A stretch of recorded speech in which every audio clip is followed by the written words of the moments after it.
भगवान श्री राम ने माता सीता को छोड़ दिया और वो भी उस समय छोड़ा, कहा जाता है कि माता सीता उस समय प्रेग्नेंट थी।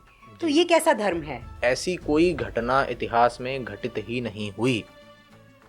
अब आप पूछेंगे कि यदि घटित नहीं हुई तो फिर ये हाँ ये जिक्र कहाँ से आता है? हम तो यदि यही हम सुनते आ रहे हैं। जी यदि हम बात करें वाल्मीकि रामायण की, तो वाल्मीकि रामायण में उत्तर कांड नाम का कोई भी कांड नहीं है। ये जो आप घटना सुना रहे हैं ये उत्तर कांड में आती है, उत्तर रामायण, जो कि वाल्मीकि रामायण से डिफरेंट है।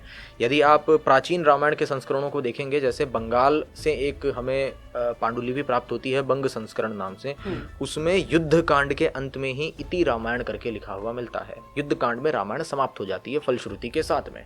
ग्रंथ को खत्म करते ही एक फलश्रुति आती है कि इस ग्रंथ को पढ़ने का क्या क्या लाभ होगा, वो युद्ध कांड के ही अंत में आ जाती है। तो फिर युद्ध कांड के बाद उत्तर कांड अलग से कैसे शुरू हो गया, ये एक बहुत विवादित प्रश्न है।